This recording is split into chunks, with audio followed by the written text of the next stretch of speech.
recurso a la disposición del 4.1 de la Convención Americana, y que esta ha servido no solamente para ponerle argumentos a esta agenda conservadora en materia de aborto, sino que también ha bloqueado discusiones en materia de anticoncepción de emergencia o de fertilización in vitro, como vimos en el caso Artavia Murillo. Lo interesante es que a pesar, al menos para el caso chileno, a pesar de la sentencia de la Corte Interamericana en el caso Artavia Murillo, ese 4.1 se sigue citando en el debate chileno. Ahora, lo que yo creo que lo que ilustra todo esto, este esbozo que he hecho del estado de la discusión actual del aborto, es que en realidad cuando se discute de aborto no se discute tanto sobre la vida prenatal y su protección, sino que se discute más sobre la maternidad como arquetipo de la feminidad.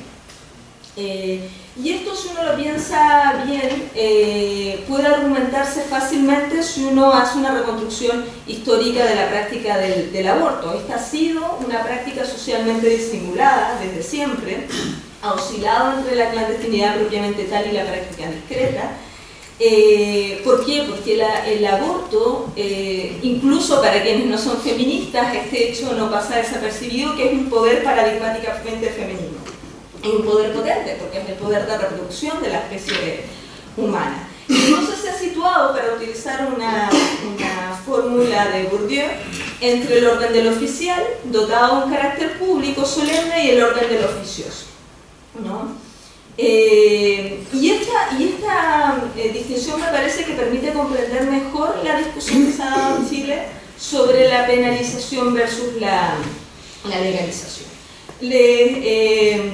Aprovecho de leer una sección del requerimiento de los diputados en el que se lee la objeción de constitucionalidad de la siguiente manera, dice: lo que realmente se genera en el proyecto de ley es un estatuto prestacional en torno a la figura del aborto en 3 causales, lo que desciende absolutamente con la idea de despenalización, pues no solo configura 3 causales de aborto permitido, sino que genera, respecto a la mujer interesada, un sistema prestacional exigible por parte de ella y obligatorio para las instituciones de salud, no solo contrario, sino drásticamente destructivo de las bases de protección y resguardo que la norma constitucional pretende asegurar a la vida del ser humano. Como lo hizo notar recientemente Fernando Atria en una columna en El Mostrador, el argumento es insensato desde el punto de vista estrictamente constitucional, porque claro, no tiene ningún asidero en la distribución competencial. Esto equivale a decir al legislador solo puede despenalizar y no puede hacer nada más, ¿no? Y por eso nos parece insensato si lo vemos de esa perspectiva. Lo que ocurre, en mi opinión, es que la objeción que trata de vincular esa fórmula de manera enmascarada, desde luego, solo adquiere sentido si lo que se está discutiendo es el mensaje simbólico que lanza la norma respecto a la maternidad.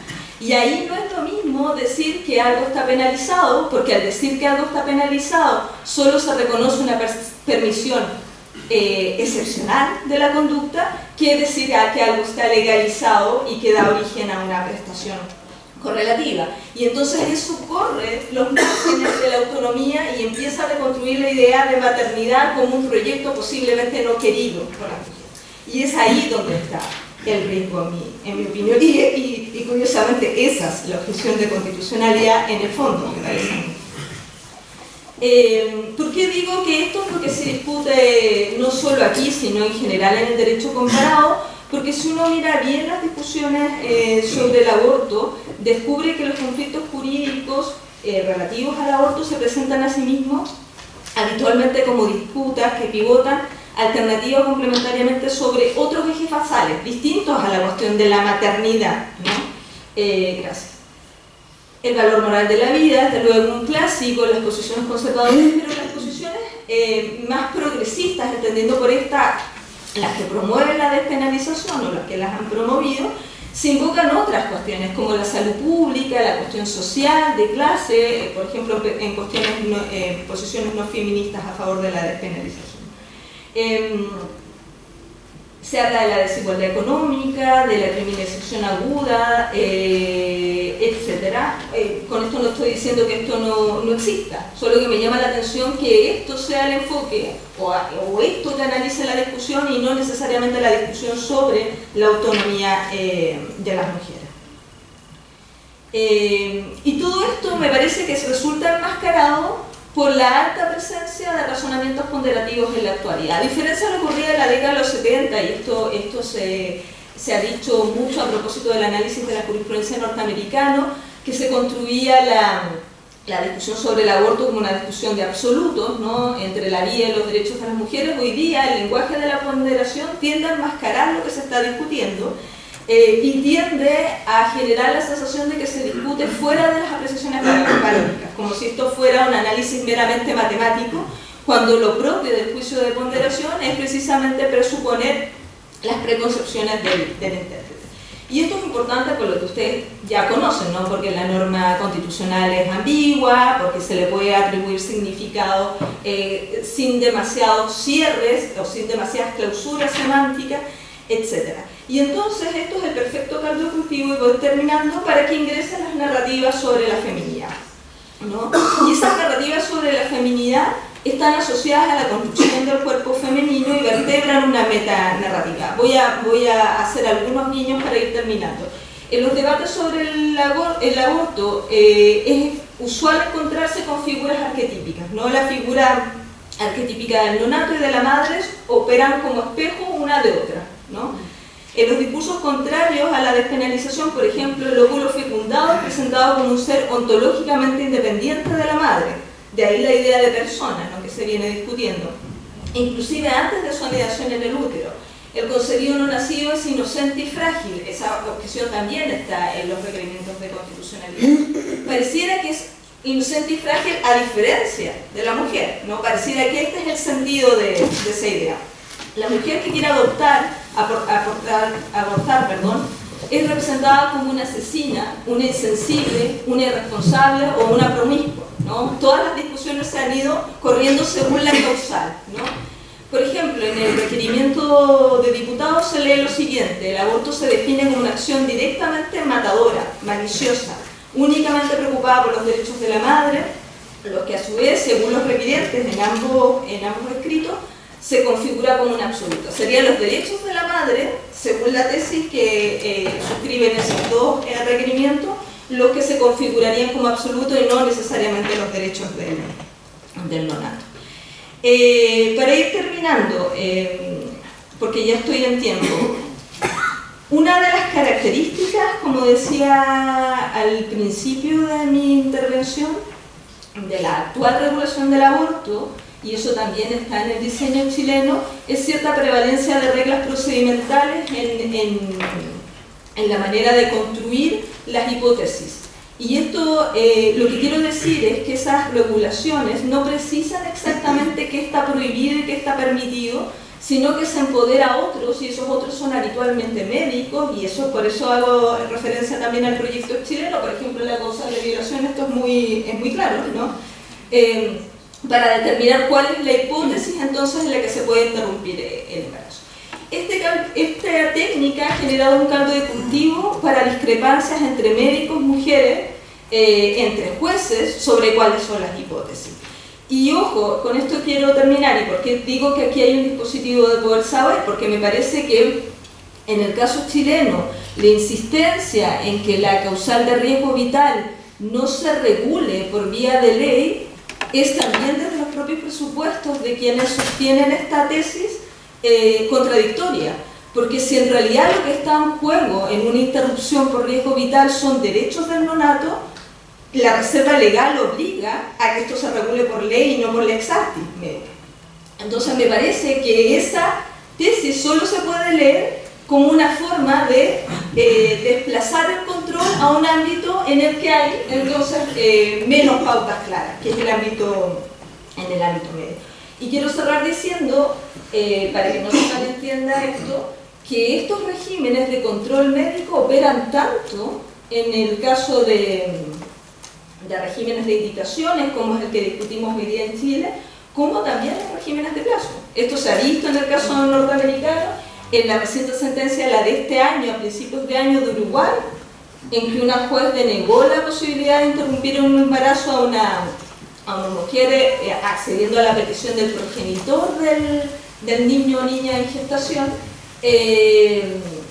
lo que se hizo fue intervenir en un régimen que es un régimen de aborto a plazo o aborto a demanda. Por lo tanto, por eso decía al principio que me parece que los compromisos, particularmente en el régimen de aborto a demanda, con la autonomía, son compromisos que también tendríamos que empezar a reflexionar qué tan sinceros son y qué tan potentes son. Bien, muchas gracias.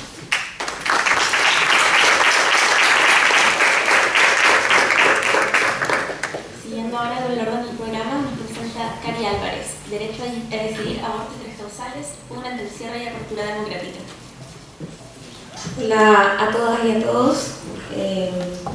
Gracias por tan buena presentación, Yanira. Creo que representa muy bien los aspectos simbólicos del debate que lleva mucho tiempo, ¿no? Demasiado tiempo, diríamos algunas.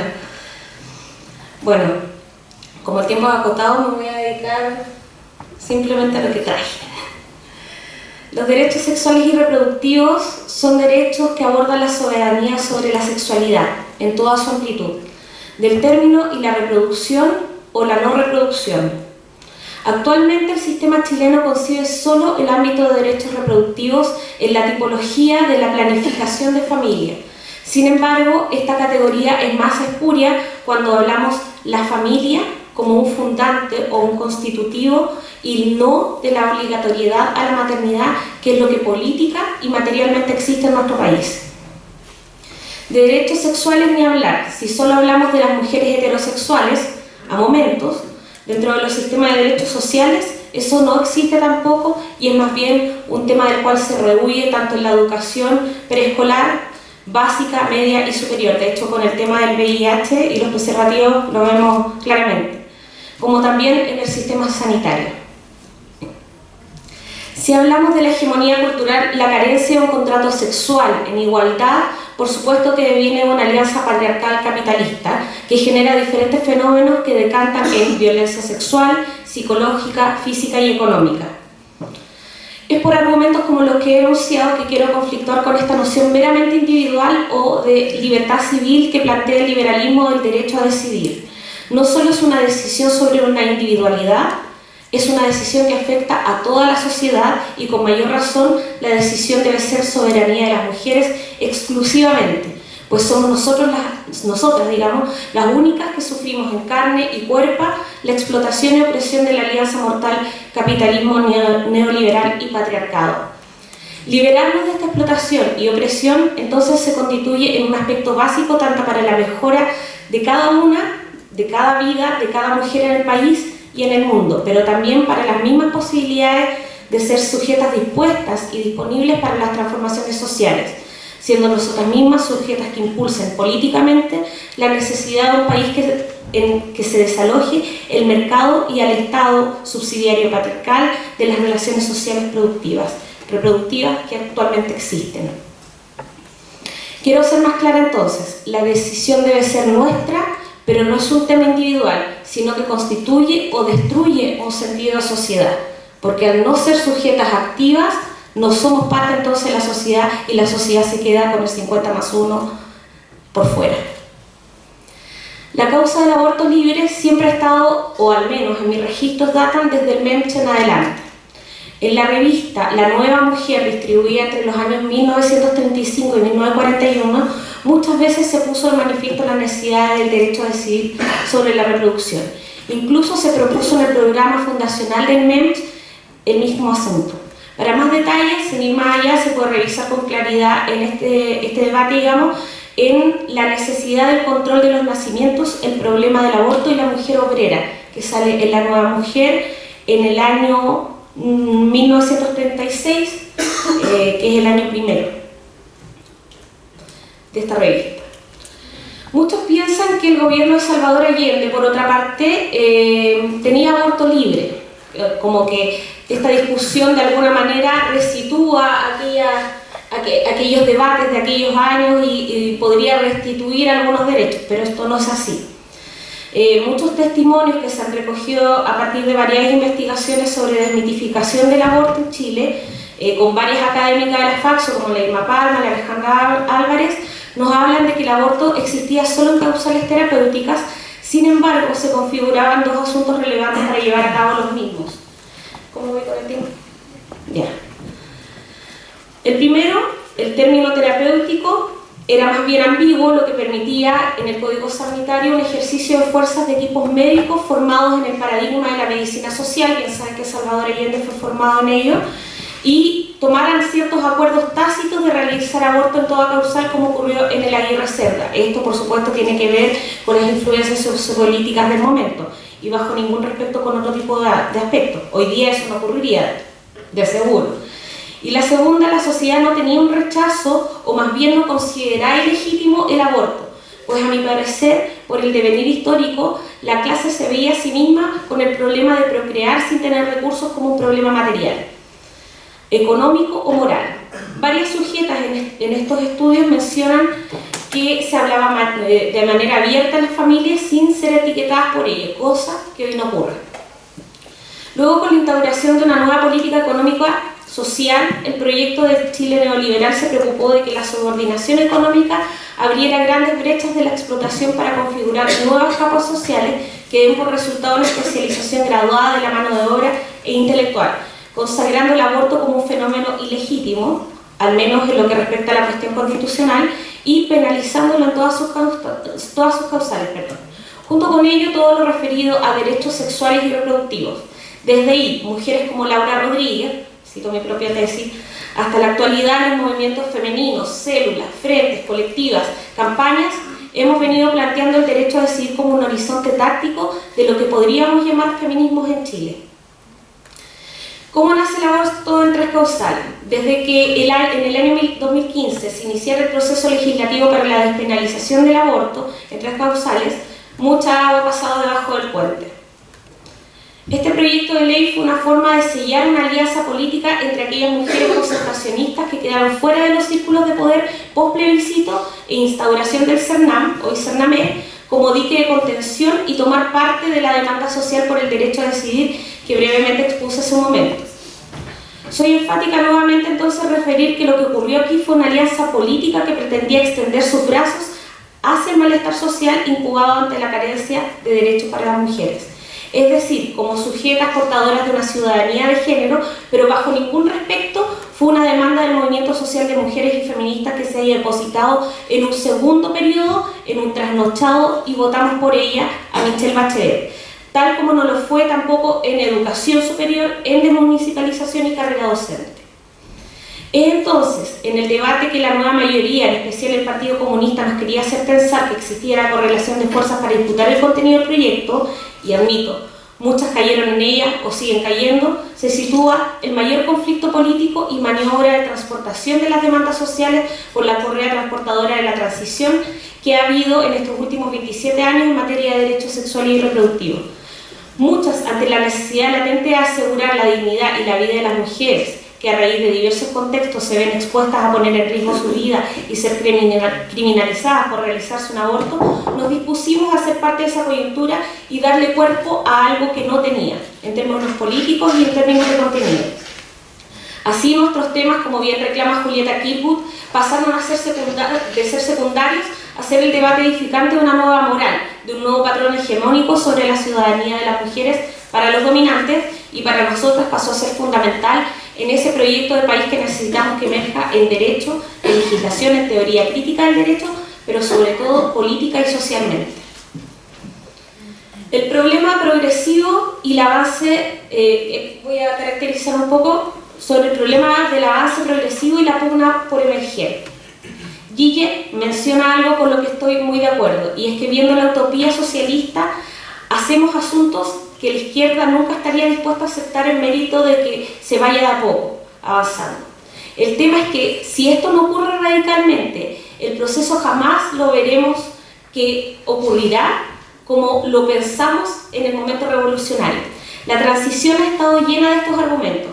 No pensemos que la píldora del día después, en la píldora del día después instalemos el anticonceptivo primero. No pensemos en el aborto, es momento de avanzar en la anticoncepción de emergencia. No pensemos en el aborto libre, veamos causales. Y es así como ninguno de estos derechos, ni por separado, se han ido erigiendo como avances del movimiento social y las capas postergadas en 27 años, sino más bien ha sido una fórmula que ha ido hegemonizando el pensamiento de los subalternos y subalternas. Es políticamente incorrecto defender por ello que el proyecto no es un avance, justamente porque deja a entrever no un maximalismo imposible, sino porque merma nuestro más profundo sentido común transicional. La pugna por emerger tiene que ver con ello, con la posibilidad que nos damos a nosotros mismos y mismas de pensar fuera del bosque, de aquellas largas horas de papel escrito, de lobby parlamentario, de muchas ONG y mucho dinero invertido en las tres causales. Pensemos entonces que tanta autonomía nos da a las mujeres para participar de la política estas tres causales. Digo esto pensando que nos importa ir derribando una apartheid a la participación de las mujeres y en positivo cuánto nos importa que las mujeres tengamos derecho a tener derechos. Segunda parte. Las causales como avance, el crítico escenario del cierre y la clausura política. Yo no dudo que en muchos militantes concertacionistas haya estado el afán del avance parcial. Sin embargo, mi crítica va directamente al gobierno que nos quiso hacer pensar a todas y a toda la sociedad en realidad que establecer un diálogo que se extendió por 3 años institucionalmente, y fue solo ello, que había esa posibilidad de disputa, cuando esto no era tal. Estaba claro que el bacheletismo estaba perdiendo fuerza interna desde el primer año de gobierno. Peña y Lillo nos recordó cuánto pesa la clase y sobre todo la capacidad de orden que tienen los sectores como la democracia cristiana y la nueva mayoría. Así es como se desarrollan las causales, así es como se desarrolla el cierre o la clausura política. El proyecto de ley bajo los paradigmas que no debieran mezclarse, pero se hicieron. El modelo de causales y el modelo de semana. Bien sabemos por la evidencia internacional que existen 2 modelos, ¿no?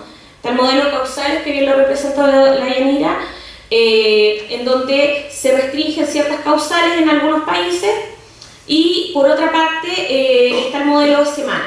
Respecto al modelo de causal, por ejemplo, tenemos el caso colombiano, donde se restringe por algunas causales, pero en términos de semanas gestacionales se llevan 10 años haciendo abortos sin ningún tipo de restricción de semana. La experiencia comparada también nos dice que el modelo por semanas y el modelo por causales tienen raíces diferentes de donde legislar, es decir, la necesidad social que emerge en esos países para poder legislar o en causales o por semanas, y demuestran que entonces, de acuerdo a esa realidad política y social, se legisla. Sin embargo, en nuestro país tenemos una extraña mezcla. Mezclamos causales y semanas, y pusimos una barrera más al aborto 3 causales como debate político, porque las mezclamos. Debiera ser o una u otra. Mezclarla es restrictivo. Más peros que ganas de vivir parece ser lo que ha ocurrido con el avance de 3 causales. La objeción de conciencia y el acompañamiento han servido más bien, más que como un debate sobre libertades, sobre decisiones, sobre aspectos de constitución de tipo de salud, médica o de diversos pensamientos ideológicos, se ha pensado más bien como una barrera también para la decisión autónoma de las mujeres. Se ha puesto como argumento para trabar la decisión autónoma de las mujeres al momento de decir, sobre todo en la causal de violación. Ahora, bien, si miramos quiénes han ido ejerciendo con mayor poder justamente estas barreras, pienso que el actor clave es la democracia cristiana, mientras que la orquesta del bacheletismo también ha intervenido en aquello para ir configurando ciertos ámbitos en el desarrollo del discurso público, y a la vez la conveniencia del Partido Comunista a través del CERNAMEC, o porque esta discusión no la guiamos nosotras, ¿no? Cuando digo esto es que básicamente, como en 140 caracteres, nosotras como feministas hicimos la demanda del derecho a decidir, luego la tomó la transición la acomodó a su proyecto político, salió un engendro del proyecto de ley y finalmente la discusión no la guiamos nosotras, no fue con los movimientos sociales y fue más bien un proceso acomodaticio. Chuta, me voy a tener que apurar mucho. Yo con esto no quiero desconocer el trabajo como muchas, como Yanira, por ejemplo, como otras académicas, como mujeres que se han dedicado a esto, pero eso no es fuerza social y política interviniendo en el campo de la historia.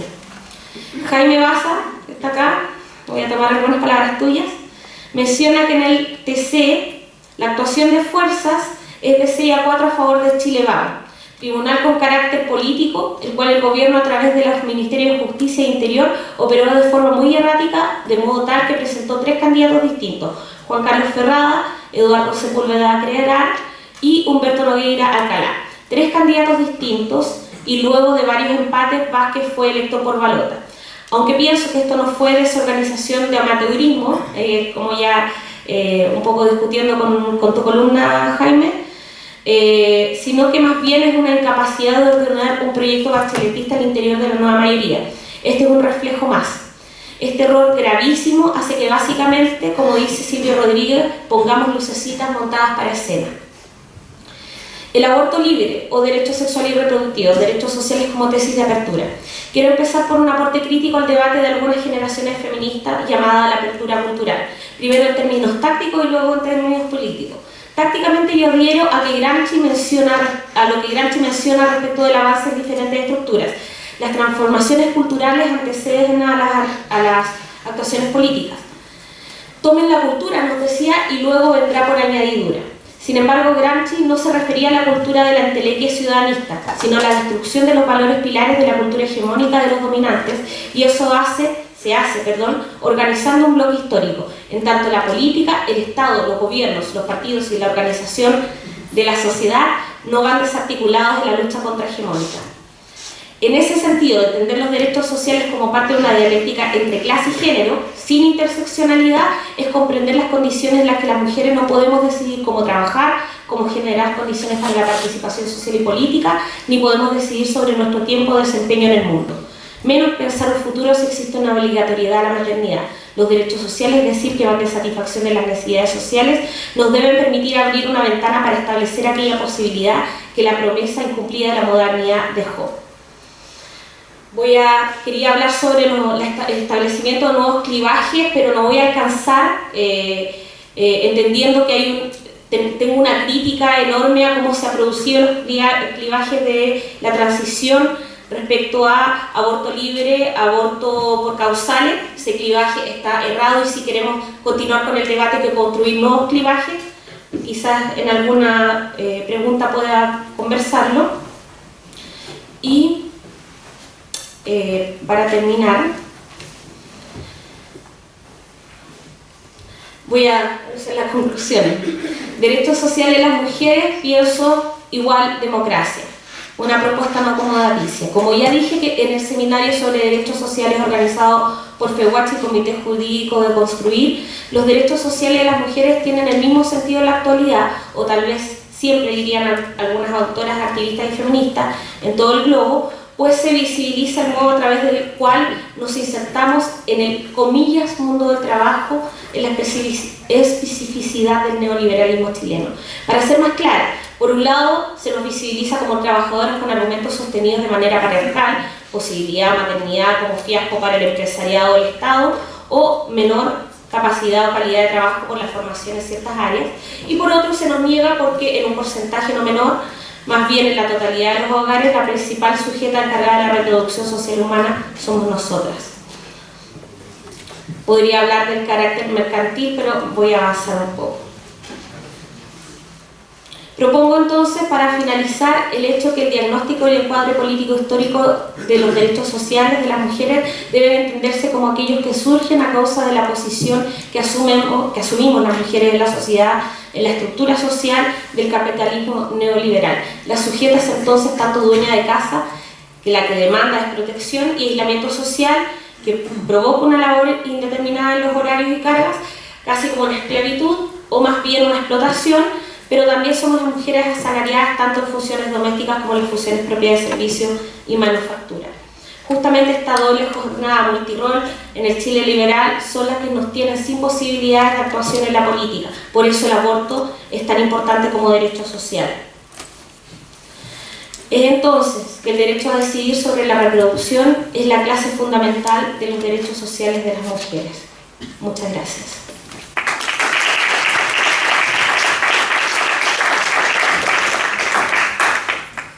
Ahora Nicolás con el aborto como derecho social. Buenos días, gracias por la oportunidad.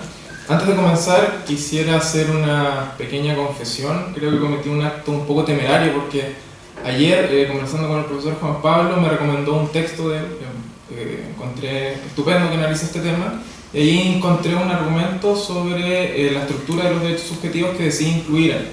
Pues la verdad es que no sé si logré registrar a qué valía el argumento, pero ahí te pido también me concedas, no fue un tiempo muy amplio que tuve, pero quise introducir. Bien, comienzo. Bueno, en la presente exposición reflexionaré acerca del aborto, su despenalización y su comprensión como un interés que debe ser protegido por la comunidad política. En particular, analizaré críticamente los principios argumentados y principalmente a los principales argumentos y principalmente la forma de abordar el debate por parte de sus detractores como de sus promotores, colocando especial énfasis en aquel que afirma que la personalidad moral y jurídica del feto mórula pugna con los derechos sexuales y reproductivos de la gestante, concluyendo que al contrario de lo que suele creerse por quienes participan de dicha discusión, no existe tal conflicto.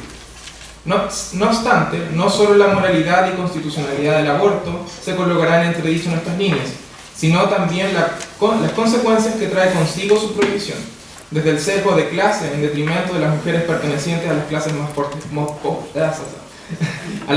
postergadas, pasando por el rol heroico que se exige a las mujeres, rompiendo la igualdad de las cargas públicas que legítimamente pueden poner el Estado, hasta la cosificación del cuerpo femenino como mero vehículo reproductivo. Por último, concluiré que no solo el actual proyecto de ley que lo regula encuentra argumentos consistentes que aseguran prosperar en el campo de la ética racional y el derecho vigente, sino en virtud de lo argumentado, lo óptimo de una agenda que se precie de feminista es profundizar y ampliar su hipótesis de permisión, para asegurar una consistencia ética y política acorde con un Estado democrático, que exige asegurar una efectiva realización de la mujer en igualdad de condiciones al margen de su clase y de su sexo. Como veremos, la maternidad y la clase social no pueden ser escindidas del análisis. En definitiva, consagrar el aborto como un derecho social. En primer lugar, la moralidad del aborto.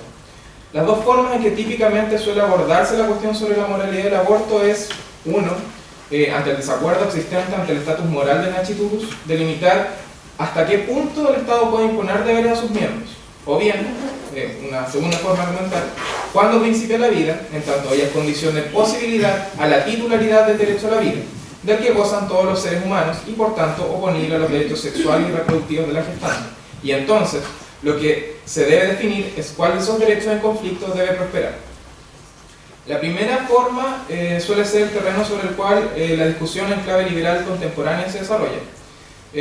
Quizás la respuesta más audaz ha sido propuesta por Judith Jarvis Thomson, quien, por medio de una ingeniosa analogía, denominado el caso del violinista, ha propuesto un argumento interesante. Supongamos que usted despierta una mañana y se encuentra en la cama con un famoso violinista inconsciente. Se le ha descubierto una enfermedad renal mortal y la Sociedad de los Amantes de la Música ha consultado todos los registros médicos y ha descubierto que solo usted tiene el grupo sanguíneo adecuado para ayudarle. Por consiguiente, le han secuestrado y por la noche han conectado el sistema circulatorio del violinista al suyo para que sus riñones puedan purificar la sangre del violinista. El director del hospital le dice ahora a usted: mire, sentimos mucho que la Sociedad de los Amantes de la Música le haya hecho esto. Nosotros nunca le hubiéramos permitido de haberlo sabido. Pero en fin, lo han hecho y el violinista está ahora conectado a usted. Desconectarlo significaría matarlo.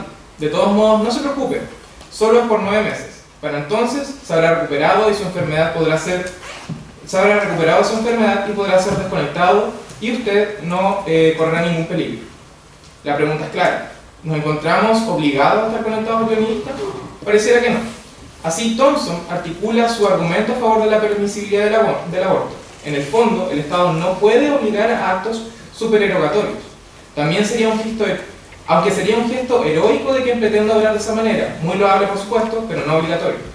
Sin embargo, la extensión de ese ámbito del ámbito de permisibilidad así obtenido solo podría circunscribirse a quien por acción de un tercero dolosamente se ve en una situación similar, es decir, el caso de la violación, o estirando la analogía como lo hace Singer y siendo de todo controvertido en casos en que, bueno, el anticonceptivo falla y la mujer no lo sabía, o incluso hay otros autores que han propuesto en caso de que el varón con el objeto de que la mujer quede encinta le miente acerca de los anticonceptivos que él utiliza, de los efectos.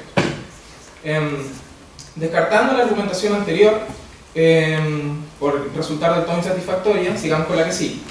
Esta toma como punto de partida que el derecho a la vida es una propiedad intrínseca de la especie humana y por tanto lo relevante es determinar cuándo la entidad biológica del embrión es individualizable como un miembro de la especie Homo sapiens. Yerra, sin embargo, primero, en ignorar la distinción entre ser persona y ser un individuo de la especie humana, y segundo, en el presupuesto de dar por hecho que la calidad de persona es atribuible sin más al hecho de pertenecer a una especie determinada, en este caso la especie Homo sapiens. Esta forma de argumentar es lo que el filósofo australiano Peter Singer denomina como especismo, la cual es una forma de discriminación arbitraria en razón de la especie, no más loable que aquel que cree tener un privilegio en razón del grupo al cual pertenece o dice pertenecer, utilizando como criterio diferenciador la raza o el sexo. Si analizamos el origen etimológico del término, persona, del griego prosopon, designa la máscara utilizada por los actores griegos en el teatro clásico. Un artefacto que enfatiza el rol en escena de quien lo utiliza, de modo tal que persona indicaría una calidad superpuesta al individuo de la especie humana. Manifestación de lo anterior es que el artículo 6 de la Declaración Universal de los Derechos Humanos establece que todo ser humano tiene derecho en todas partes al reconocimiento de su personalidad jurídica. Y ello no debería extrañar, pues es un hecho que en el pasado ciertos humanos fueron tratados jurídicamente como cosas. Piénsense en los esclavos, por ejemplo. En suma, ser persona exige dos rasgos. Uno, es una condición adyacente al hecho de ser humano. Y dos, ilustra un sentido de agencia. En este sentido, una buena aproximación nos lo ofrece Kant, para quien la personalidad es definida como la libertad e independencia frente al mecanismo de la naturaleza entera, y a su vez, ser capaz de dictarse leyes propias, producto de su razón. En este orden de ideas, en Achiturus no es persona en ningún sentido gradual del término. De hecho, así también este mismo argumento lo utilizaba Hart para decir que los niños no eran sujetos de derecho. Pero tampoco serían los niños pequeños, junto con sujetos que presentan discapacidades intelectuales severas, como síndrome de Down, por ejemplo, por lo que intuitivamente parecería ser que el concepto de persona tampoco es satisfactorio. Quizá debamos adoptar otro camino y desarticular el tipo de derecho que supone lesiona el aborto, es decir, el derecho a la vida. Para ello debemos, como enseña Hart y la analítica, realizar un ejercicio adscriptivo, es decir, determinar aquello que debemos suponer para dar sentido a la razón práctica que ejercitamos. Es decir, la cuestión estriba para el tipo del derecho que es el derecho a la vida, ¿qué características deben concebirse para que el derecho a la vida tenga sentido? Para Mañalich, el sustrato último de un derecho, siguiendo Feinberg, solo puede estar constituido por un interés. La relación entre derecho subjetivo y el correspondiente interés bajo el cual descansa, nos explica Mañalich, se deja articular con mayor precisión en términos de que Thule identifica como el principio de interés particularizado. Cito: un ente no puede tener un derecho particular B a menos que sea al menos capaz de tener un interés I que sea promovido por su titular sobre el derecho D. Tratándose del derecho a la vida, el correspondiente interés podría consistir en un interés a la continuidad de la propia supervivencia. Es decir, solo podría consistir en un interés a la continuidad de la propia supervivencia. Para ello, dice, es necesario ser posible al menos adscribir la capacidad para tener intereses no momentáneos. Es decir, bajo el ya mencionado principio del interés particularizado, solo podrá adscribirse un derecho a la vida, stricto sensu, antes de que a entes que lleguen a ser sujetos de deseos temporalmente diferidos. Sin embargo, los fetos o mórulas carecen absolutamente de un interés en su propia supervivencia. En tanto, no son capaces de experimentar deseos temporalmente diferidos. En consecuencia, no es posible que sean titulares del derecho a la vida. Esta objeción suele salvarse sosteniendo que la característica que la poseen en potencia, y por ende debe ser considerado dentro de la comunidad moral acreedora de derechos. Pero el argumento de la potencialidad es altamente problemático, no solo porque no atiende la cuestión de la inviabilidad fetal, caso en el cual nunca llegará a ser capaz de tener deseos temporalmente diferidos o ser autónomos como propone Kant, sino también porque el argumento de la potencialidad no establece ninguna regla de atribución de derechos. Aquí voy a pasar esta parte porque creo que si no se puede extender mucho y me puedo quedar corto en el tiempo, pero posteriormente en las preguntas puedo referirme a ello. Ahora bien, lo anterior suponiendo salvado el punto de la potencialidad, lo anterior no quiere decir que el nachitulus siempre va a carecer de titularidad alguna. Siguiendo con el razonamiento del profesor Mañalich, para determinar las características que cabe adscribir a un ente para que tenga sentido atribuirle algún derecho, bien podría arguirse que desde el momento del cierre de la bóveda craneal y con él latentes las capacidades de percibir experiencias dolorosas, el embrión adquiere el derecho a no sufrir.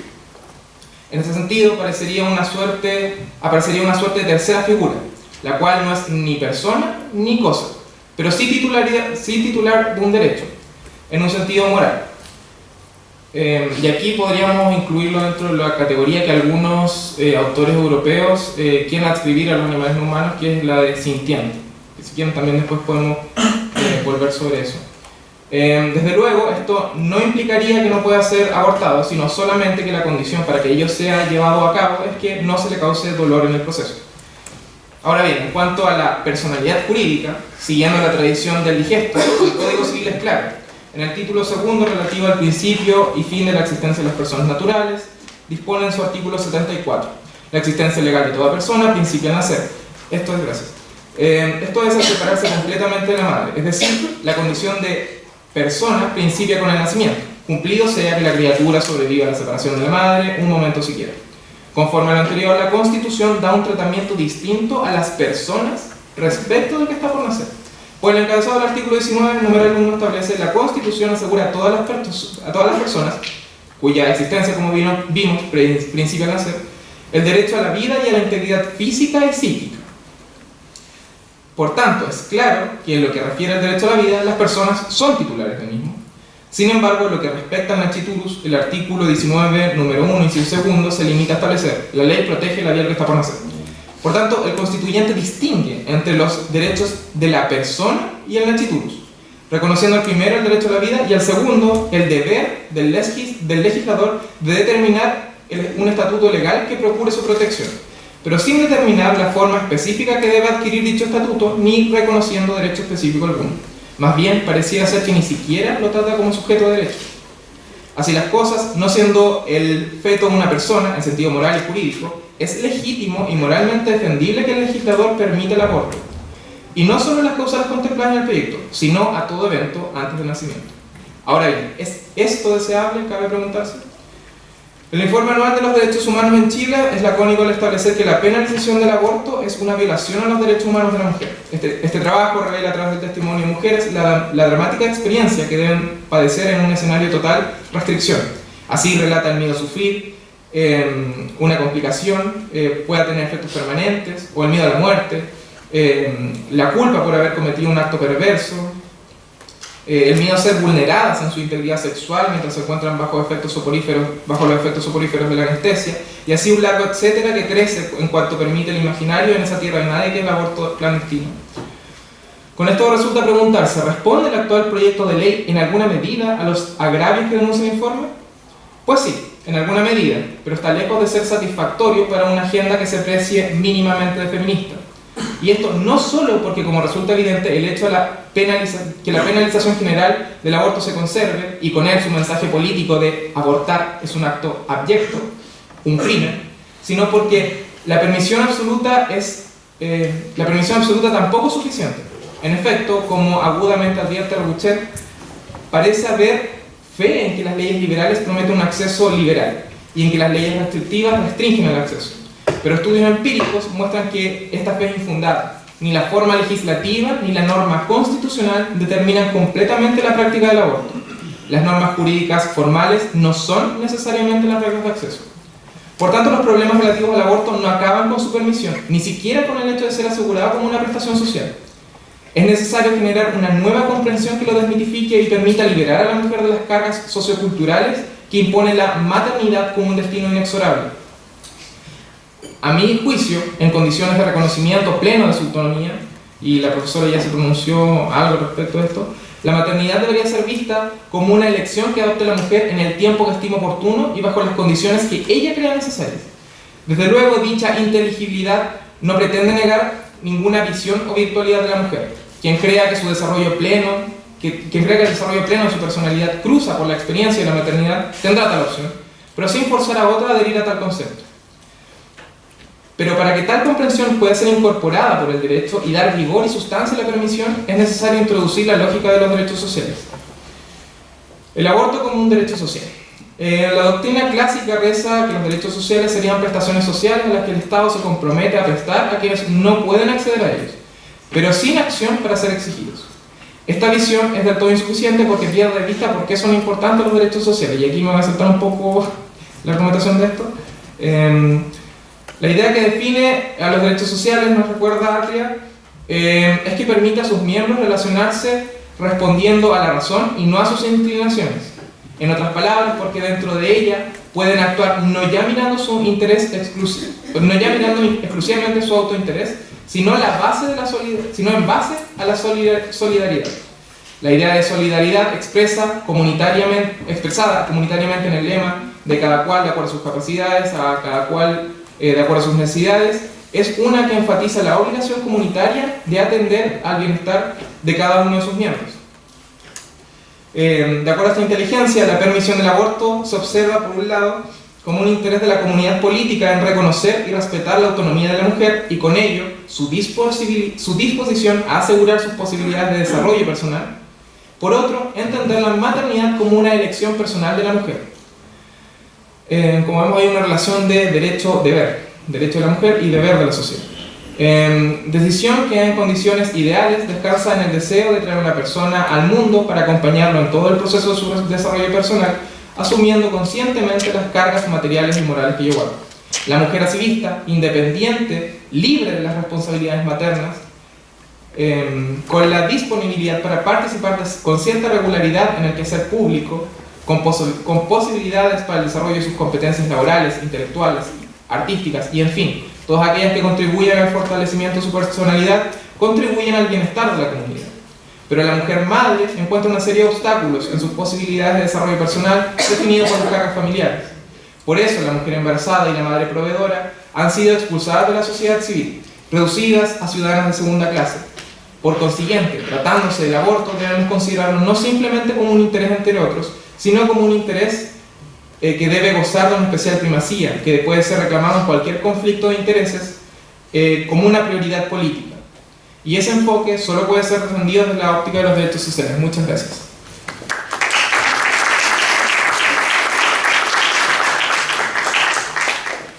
Ahora vamos a abrir el espacio para preguntas. Vamos a hacer una o dos rondas de preguntas dependiendo de lo que nos permite el tiempo.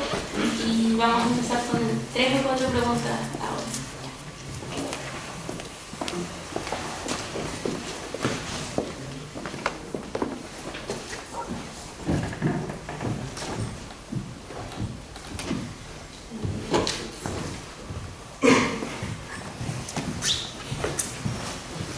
Para ayudar a romper el hielo un poco. Mi pregunta es en general para las 3 personas que están adelante y que acaban de exponer, más que nada porque primero, obviamente, la mayoría de las personas que están acá, yo espero que están casi todas de acuerdo con ustedes. Lo mismo me pasa a mí, o sea, estoy de acuerdo en general con lo que están proponiendo, pero tengo ciertos problemas que me gustaría como comentar para ver cómo resolvemos esto, porque podría haber un rasgo común entre ustedes 3, que es que de una u otra manera están hablando de lo que Yanira habló como narrativas. De hecho, Sebastián, creo que es el nombre del tercer expositor, ¿o no? ¿O Nicolás, bueno, cambio. Cuando una de las partes finales de su comentario empieza a comentar todo lo que es la carga moral de lo que puede sentir una persona que se practica un aborto. O sea, ya no solamente hablando de lo que es legislar o no, despenalizar o no, sino que del contexto cultural respecto del cual nos tenemos que considerar.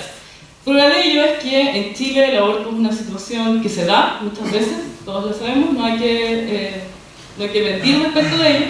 Por lo tanto, cuando yo a veces quiero quebrar el hielo con mis estudiantes y poner temas como controversiales respecto a autores más o menos clásicos, les pregunto cuántas personas conocen a alguien que se hizo un aborto.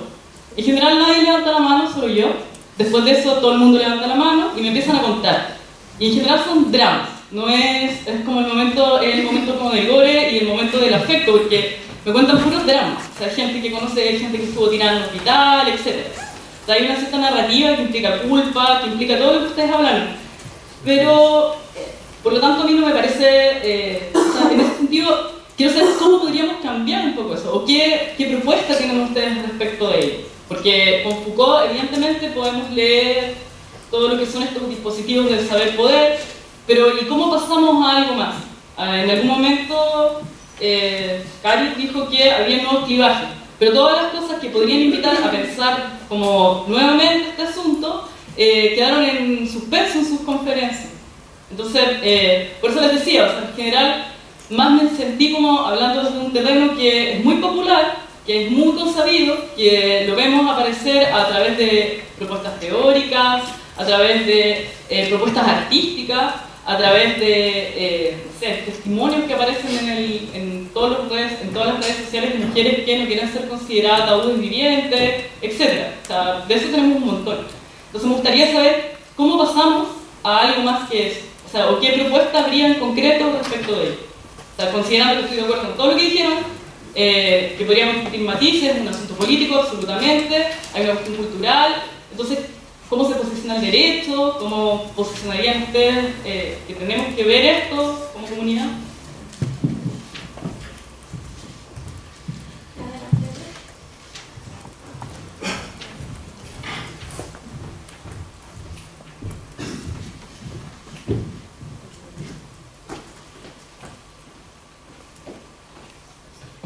Gracias. Mi pregunta es para Nicolás y en parte un comentario también. Primero, partir por felicitar la orientación de la exposición. La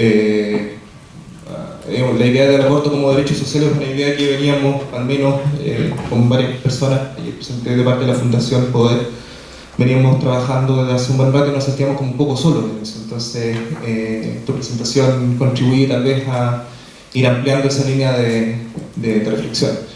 Ahora, tal vez para complementar un poco la idea, y estoy tratando de inventar una pregunta, pero que vamos a comentar, pero para complementar un poco la idea, yo creo que efectivamente hay que tratar de ir construyendo una idea bien fundamentada que dé cuenta de cómo el aborto es un derecho social. Y tal vez ahí el modo en cómo la doctrina, la tradición jurídica hegemónica, que es esta idea de entender los derechos incluso desde la perspectiva de las generaciones, omite un poco su componente más material y que arranca al final de cuentas la misma conceptualización de derechos sociales a partir de un proceso histórico y un proceso político bien situado. Entonces, por ejemplo, introducir la variable capitalismo y el modo en cómo el capitalismo opera, la relación de la propiedad privada con el trabajo, es un modo que de una u otra manera puede orientar precisamente la fundamentación de los derechos sociales y no única y exclusivamente limitarlo a la dimensión prestacional. Ahora bien, la presentación la encuentro bien orientada en el sentido de que el aborto puede ser comprendido como un derecho social, pero yo creo que no hay que omitir también de que da lugar a una prestación, es decir, el Estado tendría que proveer de los servicios médicos suficientes para que precisamente el aborto pueda darse en contextos de salubridad, que es precisamente lo que no ocurre en contextos de clandestinidad, pero tampoco queda totalmente cercenada la opción de la libertad civil.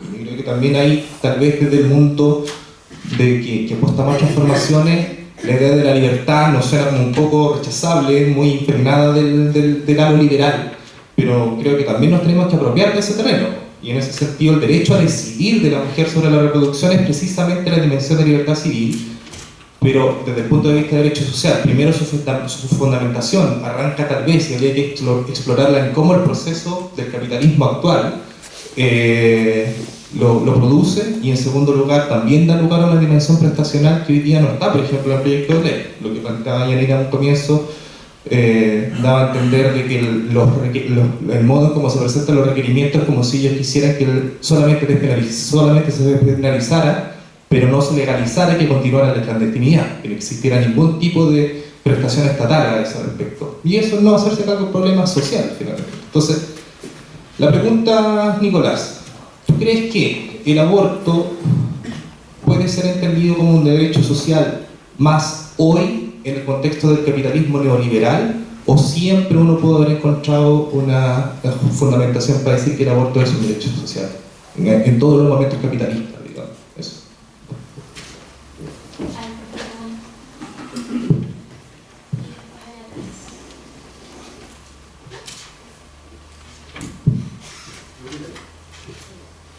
Vale, mi pregunta es para Yanira. Gracias por la presentación, me ha parecido muy interesante. Me queda dando vuelta el tema de la ponderación, ¿no? como este mecanismo de resolución de conflictos, de ejercicio de hermenéutica, bajo digamos, el supuesto de que se trata de una actividad que consiste en presentar mejores razones y argumentos y finalmente termina escondiendo valoraciones subjetivas de los intérpretes y de los juzgadores. Esconde el dilema en torno a la cuestión del género, en la resolución del conflicto sobre el aborto. Aquello me invita a pensar finalmente sobre el lenguaje del derecho, ¿no? ¿Cuál es el problema? ¿Cuál es el problema en torno al género y en el derecho?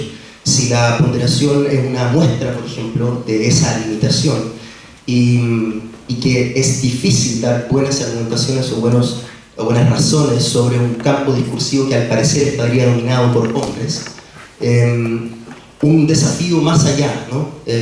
Estaría dado por introducir una variable del género ya corte clasista, por ejemplo, en el derecho, o una apertura epistémica que signifique reformular las teorías de la justicia. ¿Cuál es un desafío hoy día, digamos, vigente para introducir el tema del género en el derecho, pero más bien desde un punto de vista transversal?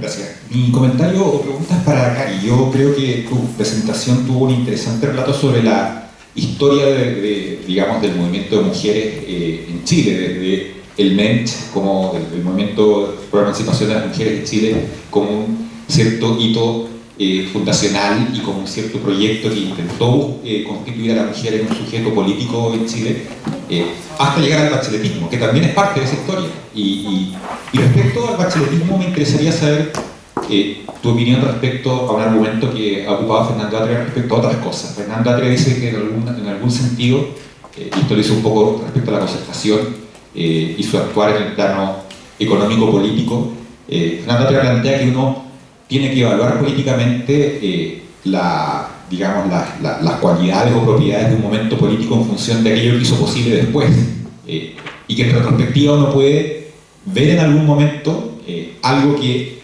uno puede ver en un momento del pasado algo que no necesariamente podía haberse visto ahí, porque retrospectivamente quizás ese momento hizo posible otras cosas.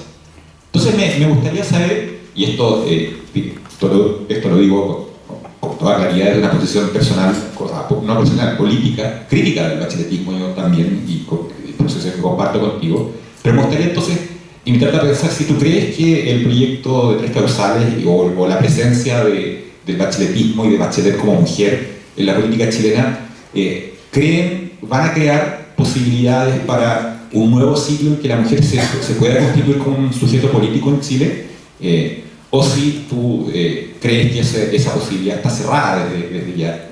Quizás sería interesante pensar en cuáles son las circunstancias que permitirían que Bachelet fuese retrospectivamente leída como un momento que hizo posible otras cosas. Quizás Bachelet como fase terminal del ciclo concertacionista, y hay algunos indicios que permiten suponer que eso podría llegar a ser así. Quizás eso sea un poco como el rol de Bachelet, de cerrar la puerta, hacer algo y dar espacio a otro ciclo. Pero bueno, mi pregunta es para él.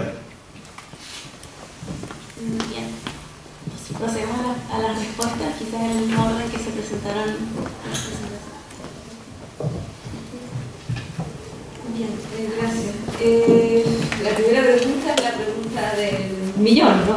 O sea, qué es lo que uno hace o cuál es la receta para resolver un problema que es una piedra en el zapato para las mujeres desde hace muchos siglos, con una particularidad que no siempre se pone de relieve. Si uno analiza los tiempos de avance de discusiones de derechos sexuales y reproductivos, descubre que uno de los mayores nudos está en la discusión del aborto, y eso demuestra que hay resistencias o hay cosmovisiones sobre la maternidad que atraviesan con más fuerza la sociedad que sobre la sola sexualidad.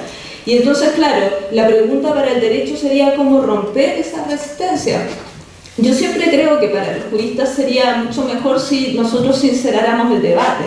Esto de estar discutiendo los términos enmascarados que lo hacen los requerimientos solo confunde la cuestión, ¿no? Yo no tengo muchas recetas específicas, originales, ¿no? Mi interés en la ponencia era describir quizás algunos riesgos del proceso de constitucionalización, en el sentido de advertirlos y advertir que mucho del trabajo en regulación del aborto, y esto lo estamos viendo también para el caso chileno, por lo tanto yo quizás no sería tan dura con el gobierno actual en el proceso de discusión. Mucho del proceso de regulación del aborto, tanto en litigio estratégico como en construcción de estándares legislativos, ha sido un proceso precisamente en que la dimensión estratégica ha estado muy presente, porque si fuera una cuestión solo de voluntad probablemente no se avanzaría tan rápidamente. Entonces muchos de los riesgos están en esa dimensión estratégica que a veces termina reconstruyendo el problema y dándole o ofreciéndole argumentos para ser reciclados en la agenda conservadora. Y de eso tenemos que hacernos cargo, o al menos mirarlo. No sé si podemos evitar del todo la estructura estratégica. ¿A qué me refiero con eso? Por ejemplo, en el caso chileno, y esto ha sido lo típico en la discusión en los regímenes de indicaciones, desde luego que la cuestión siempre se presenta como una tragedia, ¿no? Y el problema del argumento de la tragedia es que fortalece el argumento de la excepción de la interrupción del embarazo. Pero ha sido la fórmula estándar, es la que nos demuestra que ha sido exitosa en tanto a nivel constitucional. Por lo tanto, no utilizarla también tiene los riesgos de abdicar de antemano del resultado. Por lo tanto, el ejercicio que se hace también tiene mucho de política en ese sentido. Yo sí creo que hay algunas cuestiones que quizás desde el debate jurídico debiéramos del todo ya abandonar, que solo oscurecen esta cuestión. Creo que la discusión sobre si el neonato es persona o no es persona es una discusión estéril, que parece suponer que depende de eso el resultado. Si es persona no pasa nada, porque hay conflicto entre dos personas, y eso es la cotidianidad del derecho constitucional actual, ¿no? Entonces creo que esa distorsión bien podríamos ya evitarla a estas alturas de la cuestión, y creo que el ejemplo que citaba Nicolás, que propuso Thompson, va en esa línea, demostrar que es irrelevante la discusión sobre si es persona o no es persona. Creo también que hay ciertos trabajos que hay que hacer en la reconstrucción constitucional, y esto tiene que ver con la segunda pregunta, de cómo hemos extrapolado categorías de análisis que podrían funcionar bien para otro tipo de cuestiones al análisis del aborto. Por ejemplo, la idea del postulado de la independencia, ¿no? Cuando suponemos que hay dos sujetos que entran en conflicto, suponemos que son seres independientes. Bueno, esa lógica no funciona bien en el aborto, porque trabajar la situación del feto bajo el postulado de independencia supone no darse cuenta que la gestación no es ni una relación de dependencia ni una relación tampoco de posesión o dominical de propiedad respecto de la mujer. Es otro tipo de relación. De hecho, las discusiones más recientes, por ejemplo en España, sobre a quién entre comillas, le pertenecen los restos de un feto abortado, dan cuenta que nuestras categorías entre propiedad y persona se quedan también cortas para tematizar estos asuntos, que yo diría son todos los asuntos relativos al cuerpo. ¿Cuál es la relación que tenemos los sujetos con nuestro propio cuerpo? Y ahí me parece que desde el punto de vista jurídico, desde la traslación de ese debate que ha estado muy puesto desde el último tercio del siglo XX en el pensamiento social, tenemos una gran deuda porque no hemos logrado traer ese debate y colocarlo en ejes jurídicos que sean más útiles de los que tenemos. Entonces ese debate sirve un poco para matizar cosas, para decir, mire, no es exactamente esto, pero no proponer una categoría alternativa, y yo pienso que ahí hay un trabajo que hacer. Hay algunos elementos nuevos, yo tampoco quiero decir que la ponderación no haya dado ningún resultado. Si uno mira sentencias recientes como probablemente la portuguesa del año 2010, ahí hay elementos de reconceptualización del proceso gestacional que son interesantes, que abandonan esta idea del postulado de independencia. Por lo tanto, tampoco quiero dar la sensación de que no tomo nada de ese proceso. Y claro, lo que yo creo que es necesario, y ese ha sido, y con esto cierro, ese ha sido el gran desafío del feminismo, y ha tenido, yo diría, solo un éxito parcial en poner el punto, pero en parcelas de la discusión jurídica, es la manera, el desafío es reconstruir nuestra idea de universalidad, porque partir de categorías que pongan en cuestión todo el edificio normativo que tenemos hoy día en derechos humanos es muy difícil, ¿no? Al menos desde el punto de vista práctico, pero reconstruir la universalidad, yo no diría solo desde la diferencia, sino desde la simetría de poder, que es el análisis estándar feminista hoy día. Esto no es un problema de diferencia, de hecho la diferencia ha sido utilizada más bien y sigue siendo utilizada para demostrar que las mujeres deben entonces seguir siendo tratadas de una manera que signifique una pérdida de derechos.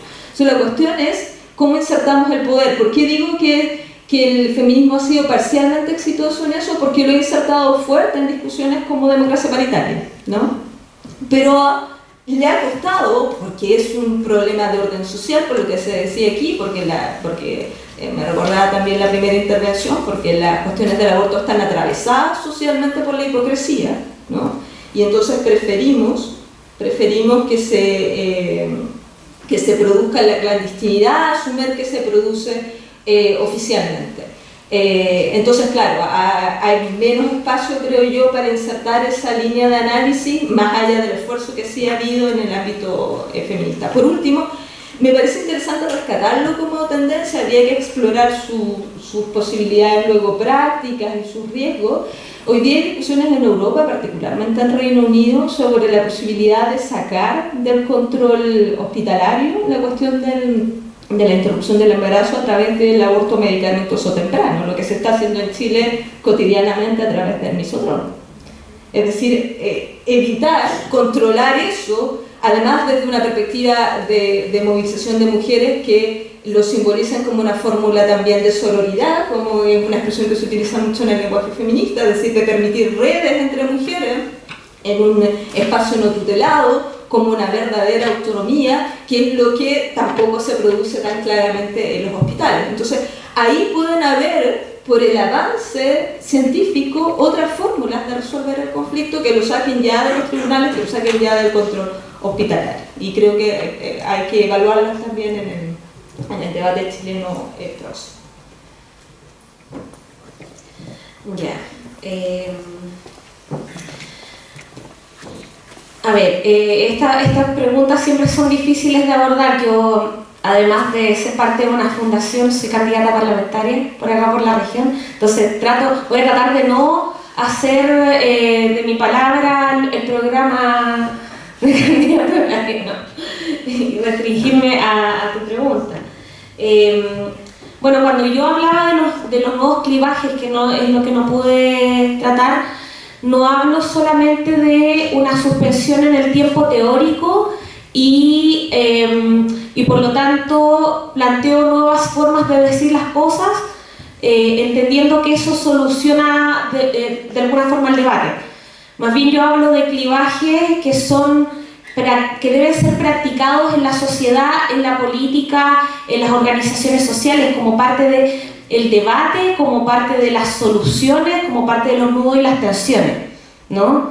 Entonces, el clivaje que hemos visto durante este debate ha sido el clivaje mínimo ético, que en un momento la Mesa por Acción Aborto ocupó, en su momento, hace como un año atrás, el mínimo ético versus el aborto libre. Entonces, todas las que estábamos a favor, no sé, pues del mínimo ético estábamos acá, y todas las que estábamos a favor del aborto libre estábamos en el otro lado, y por lo tanto no nos interesaba si esto iba a trámite institucional, no nos interesaba si iba a comisión, y de alguna forma eso hizo que se desarticulara un cuerpo que ha costado que tenga una propia emergencia, ¿no? Política, socialmente, que sea visible incluso. Entonces ese clivaje lo que hizo finalmente fue fisurar o desarticular esa potencia dentro del campo de organizaciones de mujeres feministas que están en las instituciones, que están dentro de la política, que están fuera, digamos, de todo lo institucional, están en diversas organizaciones culturales, como tú mencionabas, artísticas, etc. Entonces yo lo que propongo es básicamente, o lo que proponemos, porque esto no es una elaboración solamente mía, es una elaboración colectiva, es que saquemos a la causal violación como parte de estas tres causales, como si fueran del mismo tratamiento. Porque en el caso terapéutico, cuando hay problema, existe riesgo de la madre o riesgo del feto, estamos hablando más bien de un procedimiento en la que la viabilidad de la vida o hay un peligro inminente, y por lo tanto eso, bajo cualquier sentido común de no maleficencia incluso, tiene que ser aplicado, ¿no? Es como un obvio, ¿no? Y se pone la causal violación entre medio de esta, siendo que no tiene nada que ver en términos desde dónde se construye. La violación se construye como un fenómeno social, no como un fenómeno de lo vital en términos biomédicos. Se construye como un fenómeno social donde existe una violencia que es estructural, que es política, que es económica, hacia un sujeto que es la mujer, y que cuando termina además una violación con resultado de embarazo, es una doble violación obligarla a parir, es una tortura. Pero además tiene que ver con toda la estructura social que es pasiva ante esa situación. Entonces ese fenómeno hay que sacarlo de la misma categoría en la que están los otros, que son las causales terapéuticas. Entonces propongo que la causal terapéutica vaya por un lado y nos preocupemos de discutir la causal violación y todos los otros factores sociopolíticos que existen para el aborto. No solamente hablar del derecho a decidir, el aborto libre, sino que nos preocupemos de todo esto que tiene que ver con la clase, tiene que ver de dónde proviene el nivel educativo. Yanira hablaba de estas redes de sororidad feminista. A mí me ha tocado ese lado de la vereda practicarlo. Me ha tocado, también voy a ver el hielo, yo también he abortado y no tengo ningún problema con decirlo, digamos. No tengo ningún problema porque no cargo ninguna culpa, al contrario, yo no estaría aquí, ni le estaría hablando, y probablemente no estaría haciendo política si no hubiera abortado en ese momento. Entonces, cuando tú hablas de esto, a mí me parece que está bien, porque incluso la misma OMS habla de la práctica en casa, de la aplicación del misoprol.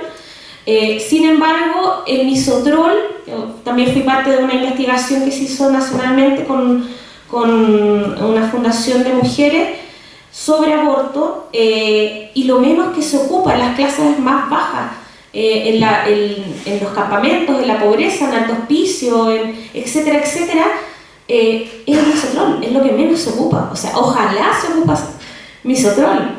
¿Y para qué decir si tenemos opción a mifepristona? Sería fantástico porque no dolería.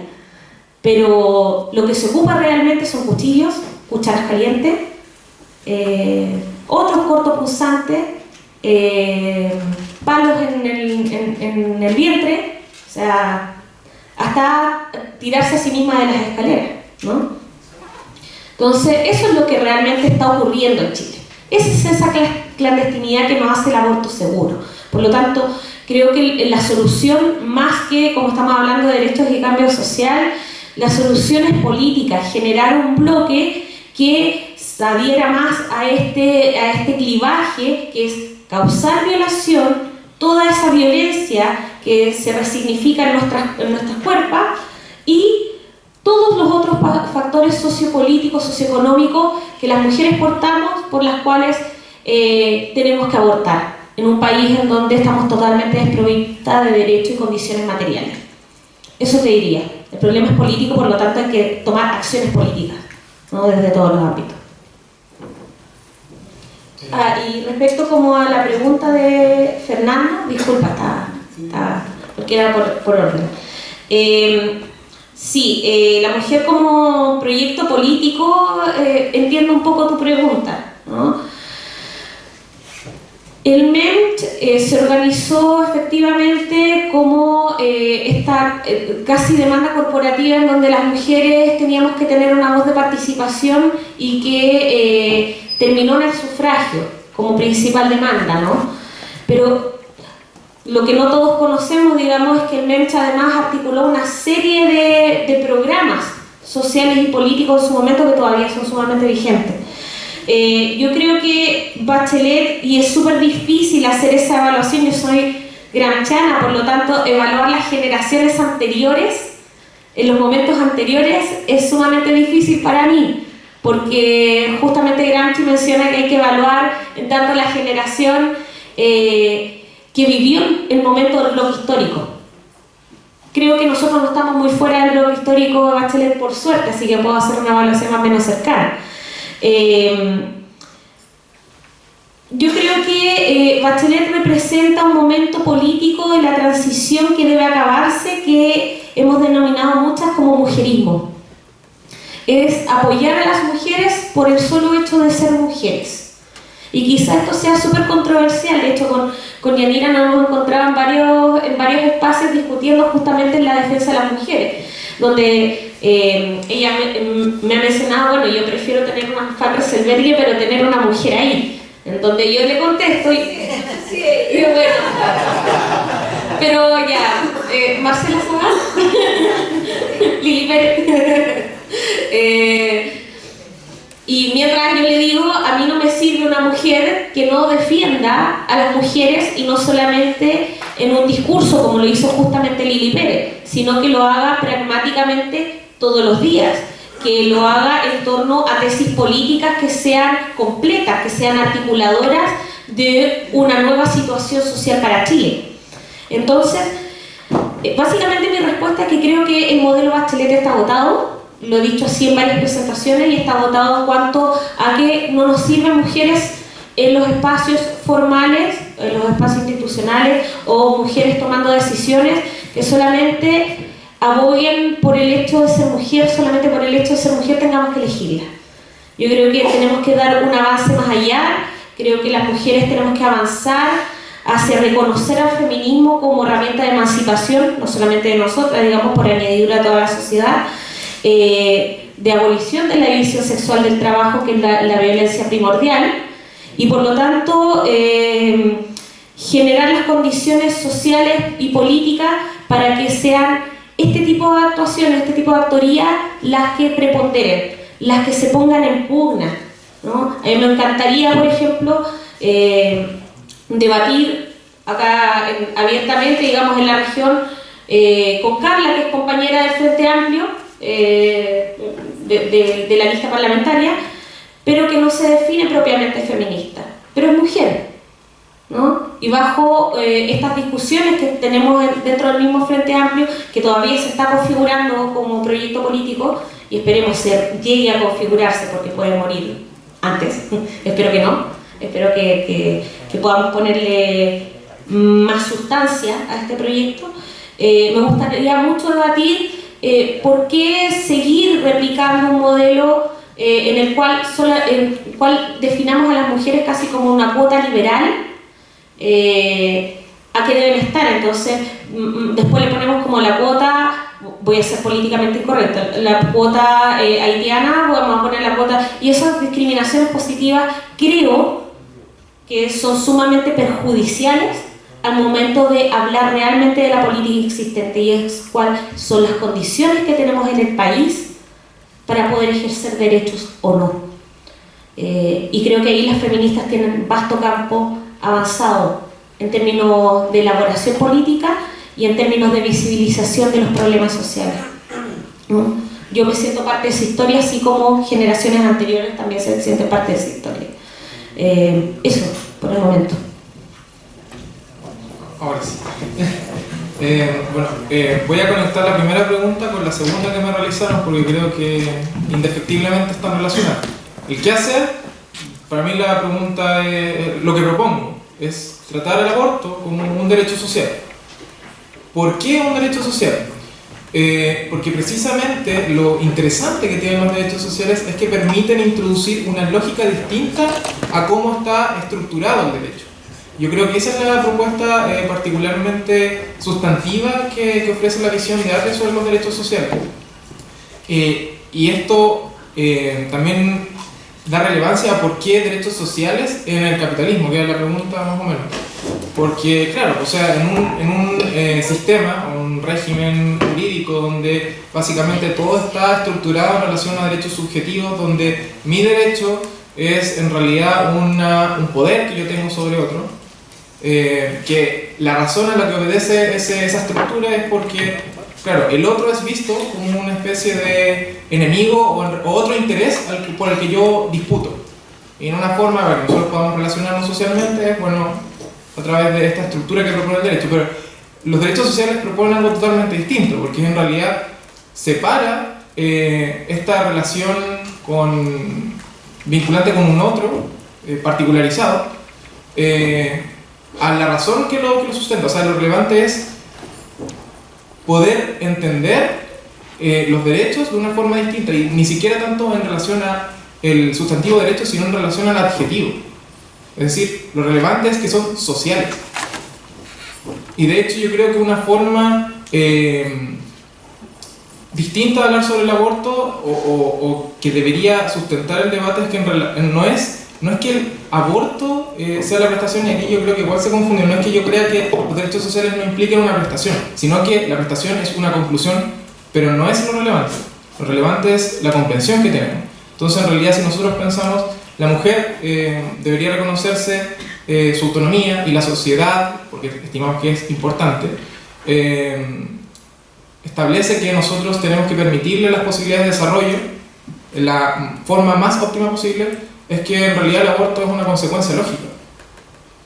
Y aquí quizás mi posición sea un poco impopular, pero en realidad yo creo que las cargas de la maternidad en general son terribles para el desarrollo personal de cada uno. O sea, implica, y ahí creo que se presenta, ¿no?, como el conflicto entre los derechos personales y la posibilidad de desarrollo de cada uno, en el sentido de que en ese momento se empieza a... O sea, ahí es donde aparece el obstáculo de la mujer, porque se va a ver constreñida por los derechos de esta nueva persona que surge.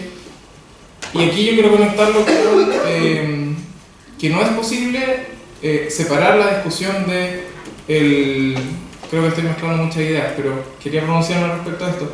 No es posible hablar sobre el aborto sin referirse al estatus personal del no nacido. Porque indudablemente, si nosotros analizamos cuál es el conflicto que hay, es que hay derechos contrapuestos. Y esos derechos contrapuestos tenemos que ver cómo lo solucionamos. O sea, si está el derecho a decidir por un lado y el derecho a la vida por el otro, la respuesta razonable que nos van a dar es que, bueno, pesa más el derecho a la vida. Entonces, en ese sentido, es necesario decir que no tiene sentido hablar de derecho a la vida respecto a un individuo que no es posible predicarle la calidad de persona. Por eso yo creo que no es posible escindirlo. Creo que me digrigué mucho, así que voy a acabar aquí. La verdad soy mejor en el papel que en el oratorio. Bueno, vi que había preguntas pendientes, pero en función del tiempo no nos es posible continuar el debate aquí. Así que con esto damos por finalizada la jornada de la mañana del día de hoy y retomamos de nuevo a las 3. Así que espero verlos a todos en la próxima mesa, que se denomina Instituciones y Vida en Común.